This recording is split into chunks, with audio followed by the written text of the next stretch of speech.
Hey guys, so welcome to today's lunchtime lesson. So we're doing a little grammar focus today, but like always, every time I teach grammar, I really try to put it in a way that you can see why we use grammar. Yeah, so very often when we study grammar, we learn how to construct it, but we never really learn why we're using it. So today we're going to talk about narrative tenses. We're going to talk about what we use it for.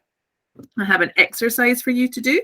And then we're also going to do a little bit of revision about the pronunciation of these as well. Okay, so how we should be using them when we are speaking and what to expect when we listen. So what are narrative tenses, you might ask? So it's basically different past aspect structures that we use when we're telling a story or you're describing a sequence of events in the past, okay? And this is actually super common, right? We use it a lot.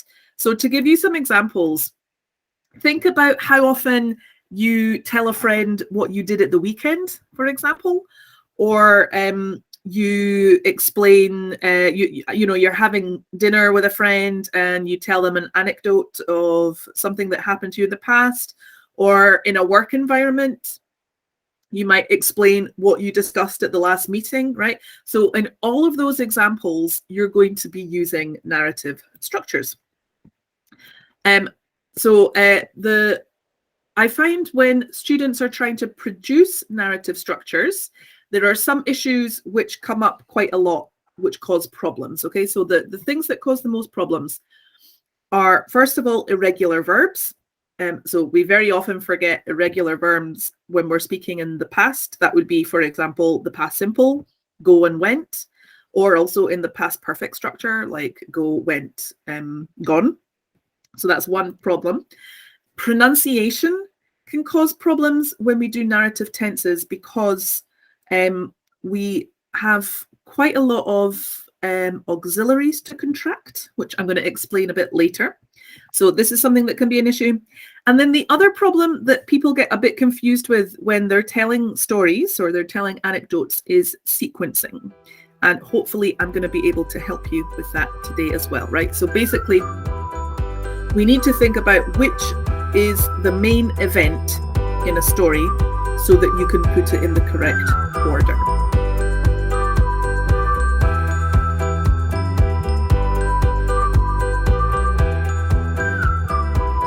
So here's an example for you guys. Here's a text, okay? I'm just going to read it out quickly. When I was a child, I lived beside a beautiful park. One day, when I was riding my bike, I discovered a part of the park I'd never seen before. It was an amazing day. The birds were singing, the sun was shining, and it was the perfect day for an adventure. In front of me, there was a very steep hill. I decided to climb to the top and ride my bike down it. As I was walking up the hill, I realized it was higher than I'd thought. When I got to the top, I looked down and felt very nervous. While I was getting ready to go down the hill, my heart was going really fast. I'd ridden my bike down hills before, but this was the scariest. At first, it was going all right, but just before I reached the end, I hit a rock and I fell off my bike. I cut my head and I still have a scar today.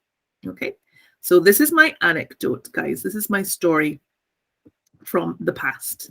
And you'll notice that quite a lot of structures have been underlined here, yeah, in different colors.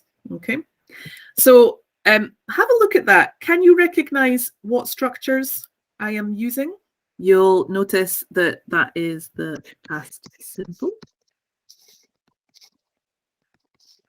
Oops. There we go. Okay. Now, if we take these examples over here, we're singing, we're shining. Those are examples of the past continuous. And if we look at that one there, this is an example of the past perfect. Okay. So when we talk about narrative tenses, we generally use these three, right? There is one more, the past perfect continuous, but I'll discuss that a little bit later because it's not so common. So we have the past simple, the past continuous, and the past perfect. And each of these are representing a different function, okay? Now, this word function, what do I mean by that? They're all describing a different kind of action. So to give you an example, the past simple we use to talk about a completed past action. It's finished.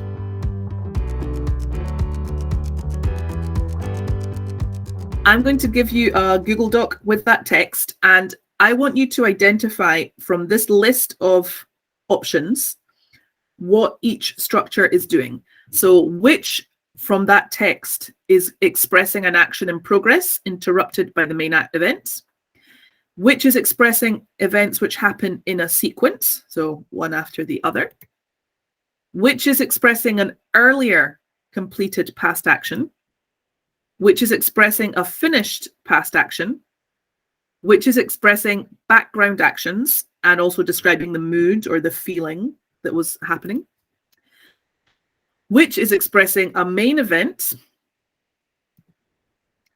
which is expressing two actions happening in parallel, and which is expressing an action in progress, a specific point in the past, okay?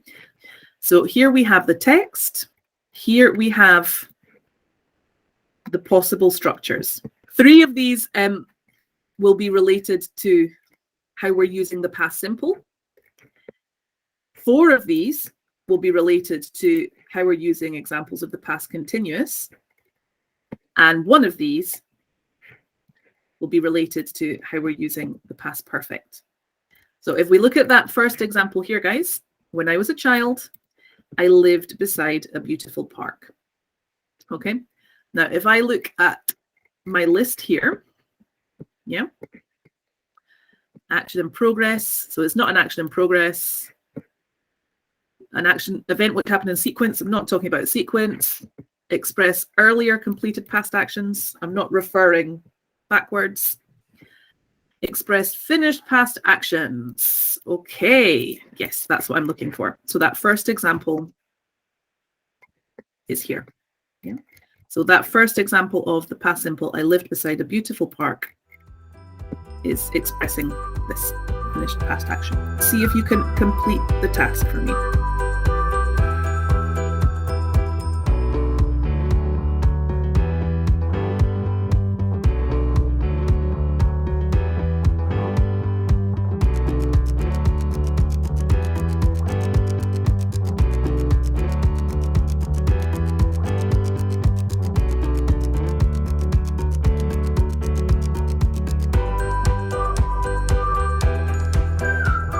So let's have a look then at the answers to this, right? So our first example here, I lived beside a beautiful park. We said that was to express a finished past action, yeah?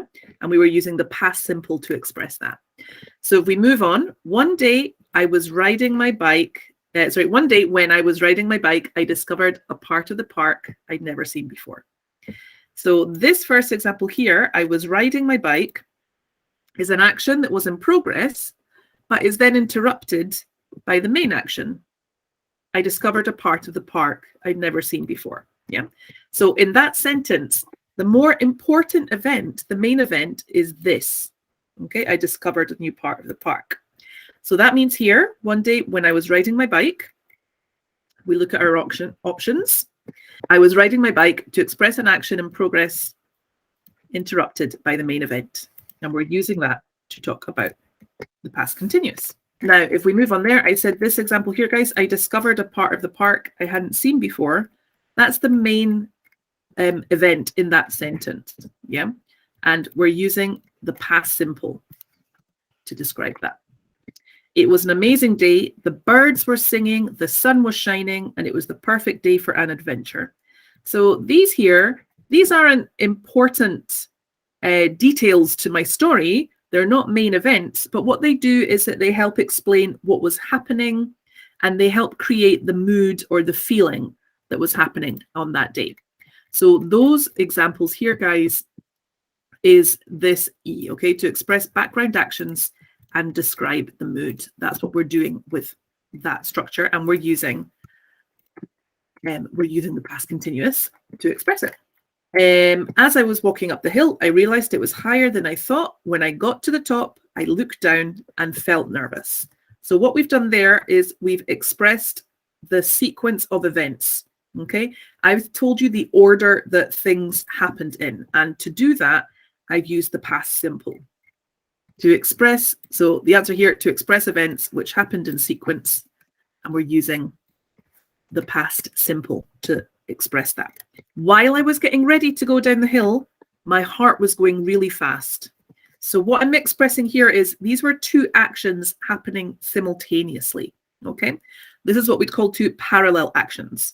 And you'll see that being expressed with the past continuous. But very often as well, we use this word while to describe that. So while this action was in progress, another action was happening simultaneously. Okay, so that's an example of two actions happening in parallel, past actions. Okay, and we're using the past continuous to express that.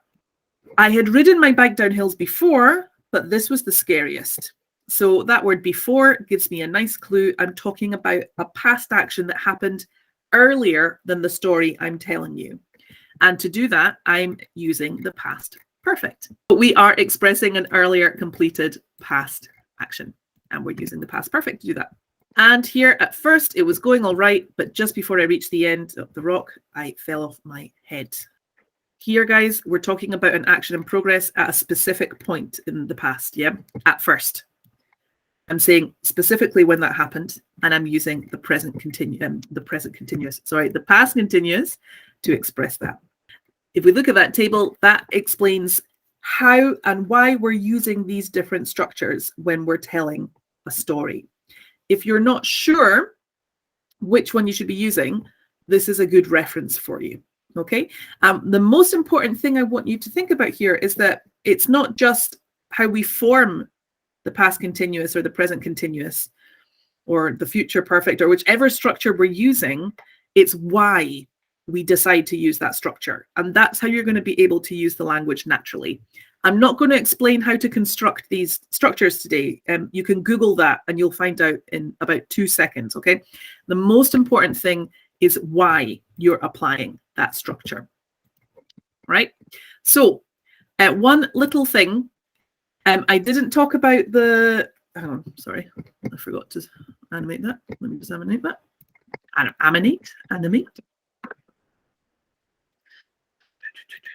There we go. Yeah, one last thing. I didn't talk about the past perfect continuous in that example. The reason I did that is because I find students get really stressed out by the past perfect continuous and how to use it and when should I use it and what, right? It's not really that common. It's not a structure that comes up a lot. So we use it, of course we use it, but it's not frequent. And I think it's more important to understand the other ones first and use them correctly than worry about how you should be using the past perfect continuous, because very often it's actually interchangeable with the past perfect simple.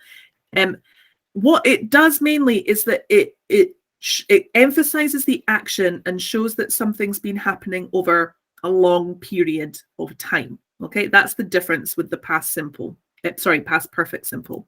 So to give you some examples, I could tell that the body had been lying on the beach for several hours because the man's clothes were dry. Or Britain had been trying to negotiate a peaceful settlement between Poland and Germany. So I could say this second example here, for example, Britain had tried to negotiate a peaceful settlement between Poland and Germany. Both of those are fine grammatically. There's just a slight difference, which by using the past perfect continuous, I'm emphasizing the length of the action and the time the action took. Yeah, and that's the only difference. I find generally that people learn how to use this instinctively very well, and I wouldn't get too worried or stressed or paranoid about it, okay? Because very often you can substitute them, yeah? They're really similar. Okay, now just before we finish, some quick pronunciation revision about how we, important things to consider with these structures. So with the past simple, guys, if you're pronouncing the past simple, please remember your ED endings. So words which have a voiced sound at the end, that's the D for example, g or l, these voice sounds will have a d pronunciation. So combed, cried, argued. Okay, not comed, cried, argued, right? Combed, cried, argued. If the verb finishes in an unvoiced sound, so that means sounds we produce in our mouth. Okay, sorry guys, voice sounds we produce in our throat. Unvoiced sounds we produce in our mouth. We'll finish the sound with a t. Danced, walked, stopped. And finally, if the verb ends in a d or a t, because it's very difficult to repeat that sound to say d, we add in an extra vowel and we make it id. Invited, landed, visited. Okay. You can find a previous lunchtime lesson in more detail on this pronunciation, guys, if you'd like to watch it again. Okay, I won't go into more details. When we're thinking about the past continuous, here word stress and sentence stress is important. So you don't want to stress the verb to be, because that's really just an auxiliary verb in this example. And you don't want to stress the gerund, okay, the ing. You want to stress the main verb. So in that example, guys, he was sitting in the chair. The words and sounds I'm going to emphasize is he was sitting in the chair. Okay, he was sitting in the chair. Those are going to be the important words. And the past perfects are friends here, the contractions. Okay, there's lots of contractions you're going to do because we have an auxiliary had. So I had gone to work. That had is going to disappear. I'd gone. Okay, I'd gone to work. Remember, in spoken English, we will contract everything. But in written English, I only write it on a pronoun. So Claire had gone to work. I would never do a written contraction, but I will use a spoken one. Claire had gone to work. Okay. And in questions, we get a nice example here, guys, of connected speech. When we have had you been there before? The sound here, d and y, comes together and changes. Had you been there before? Okay, had you been there before? Remember your block of sound. You've got your auxiliary and your main verb. Okay, had you been? That's what we want to think about connecting. Okay, had you been?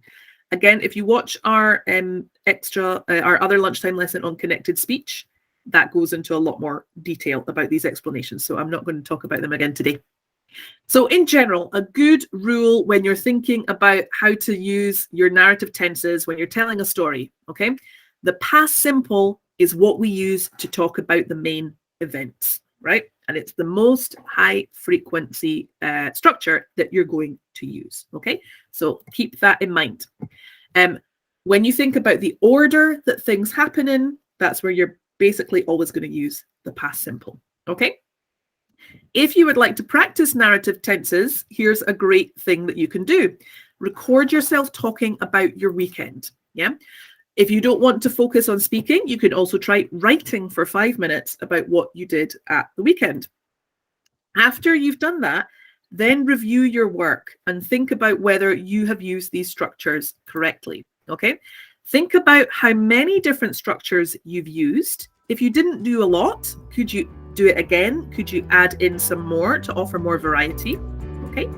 And if you're speaking and you record yourself, did you use the correct pronunciation? So did you use those contractions? Did you use the correct ed endings? Did you use the correct sentence and word stress?